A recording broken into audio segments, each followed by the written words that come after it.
സാമ്പാർ ചീര അല്ലെങ്കിൽ സിലോൺ ചീര എന്ന് പറയുന്ന എങ്ങനെയാണ് ഉപ്പേരി വെക്കുക എന്നുള്ളത് ആണ് ഞാൻ എൻ്റേതായ ഒരു ശൈലിയിൽ ഞാൻ വീഡിയോ കാണിച്ചു തരുന്നത്.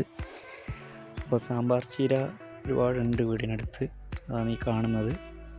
സാമ്പാർ ചീര വളരെ നല്ല ഔഷധ ഗുണമുള്ളതാണ്. അതിൻ്റെ ഇലകളിങ്ങനെ കൃത്യമായിട്ട് പറിച്ചെടുക്കുക.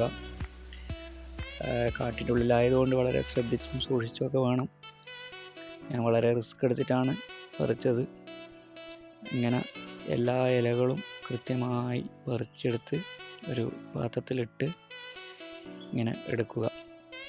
പറിക്കുമ്പോൾ മൂത്തലധികം എടുക്കേണ്ട, നന്ന ചള്ളും എടുക്കേണ്ട, ആ ഒരു ലെവലിൽ വേണം ഇലകൾ എടുക്കാൻ വേണ്ടിയിട്ട്.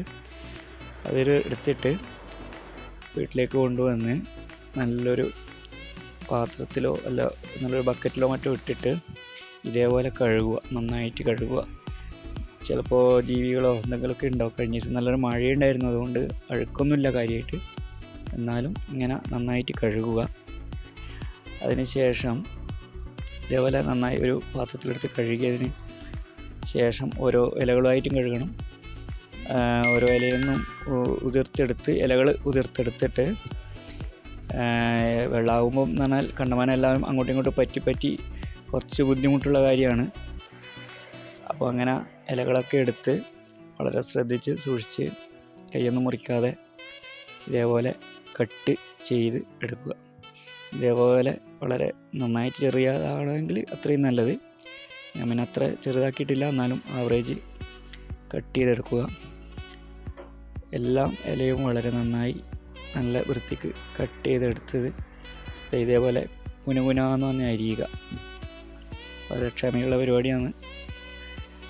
അങ്ങനെ അരിഞ്ഞത് ഇതേപോലെ അരിഞ്ഞിട്ടിട്ട് ഒരു പാത്രത്തിൽ ആക്കി വെക്കുക. ഇങ്ങനെ അതിന് ശേഷം നമ്മളൊരു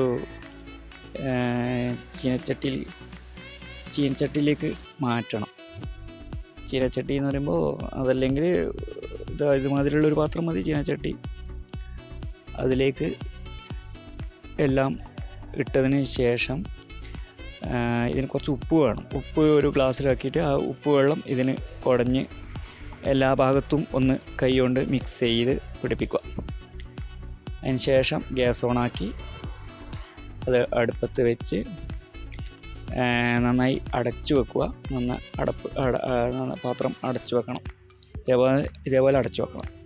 അതിന് ശേഷം ഇടയ്ക്കിടയ്ക്ക് ഇളക്കി കൊടുക്കണം. ഇടയ്ക്കിടയ്ക്ക് വെള്ളം വറ്റാനുള്ള സാധ്യതയുണ്ട്. ഇതിൽ നിന്നുള്ള വെള്ളവും കൂടി വരും. നമ്മൾ കുടഞ്ഞു കൊടുത്ത ഉപ്പ് വെള്ളം അതുകൂടാതെ ഇതിൻ്റെ വെള്ളം കൂടി ചെറുതായിട്ടുണ്ടാവും. എന്നാലും വെന്ത് വരുമ്പോഴേക്കും ആ വെള്ളം വറ്റും. അപ്പോൾ കുറച്ച് വെള്ളം ഉറ്റിച്ച് കൊടുക്കണം. ഒരു 5 മിനിറ്റ് 2 മിനിറ്റ് കൂടുമ്പോൾ ഇടയ്ക്കിടയ്ക്ക് എടുത്ത് വെള്ളമുണ്ടോ അടിക്ക് പിടിച്ചിനോ ഒന്ന് ശ്രദ്ധിക്കണം. അപ്പോൾ വേറെ എവിടെയും പോകരുത് അടുപ്പത്ത് വെച്ചിട്ട്. അപ്പോൾ ഇടയ്ക്കിടയ്ക്ക് കൊടുക്കുക. അതിന് ശേഷം എടുക്കുക. കുറച്ച് വെളിച്ചെണ്ണ ഉറ്റിച്ചിട്ട് ഇളക്കിയിട്ട് ഒന്ന് എടുക്കുക. ഇതേപോലെ പ്ലേറ്റ് വിളമ്പി കഴിക്കാൻ സൂപ്പർ.